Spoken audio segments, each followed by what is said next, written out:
एकूणच विद्यार्थ्यांच्या चेहऱ्यावरचा हा आनंद आपण पाहिला। आता जाऊयात नागपूरमधून वर्ध्यामध्ये। वर्ध्याच्या देवळी येथील जनता हायस्कूलमध्ये सुद्धा पहिल्याच दिवशी विद्यार्थ्यांचं पुष्पगुच्छ देऊन स्वागत करण्यात आलंय।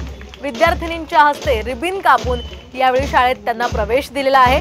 याच ठिकाणी प्राचार्य धर्मेश झाडे, सुरेंद्र उमाटे, भाऊराव जाधव आणि सर्व शिक्षक विद्यार्थी हजर होते। अतिशय आगळंवेगळं आणि सुंदर पद्धतीचं स्वागत या सगळ्या विद्यार्थ्यांचं यावेळी करण्यात आलेलं आहे। अगदी फुलांची उधळण करत या विद्यार्थ्यांचं स्वागत करण्यात आलं।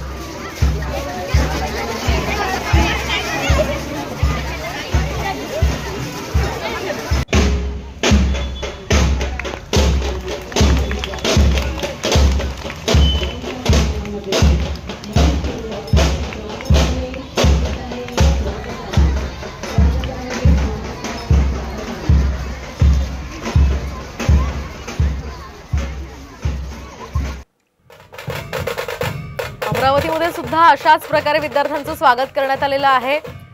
तर शाळेंची घंटा आजपासून वाजलेली आहे आणि मोठ्या उत्साहात अमरावतीमध्ये जल्लोषात वाजत गाजत या विद्यार्थ्यांचं स्वागत झालंय।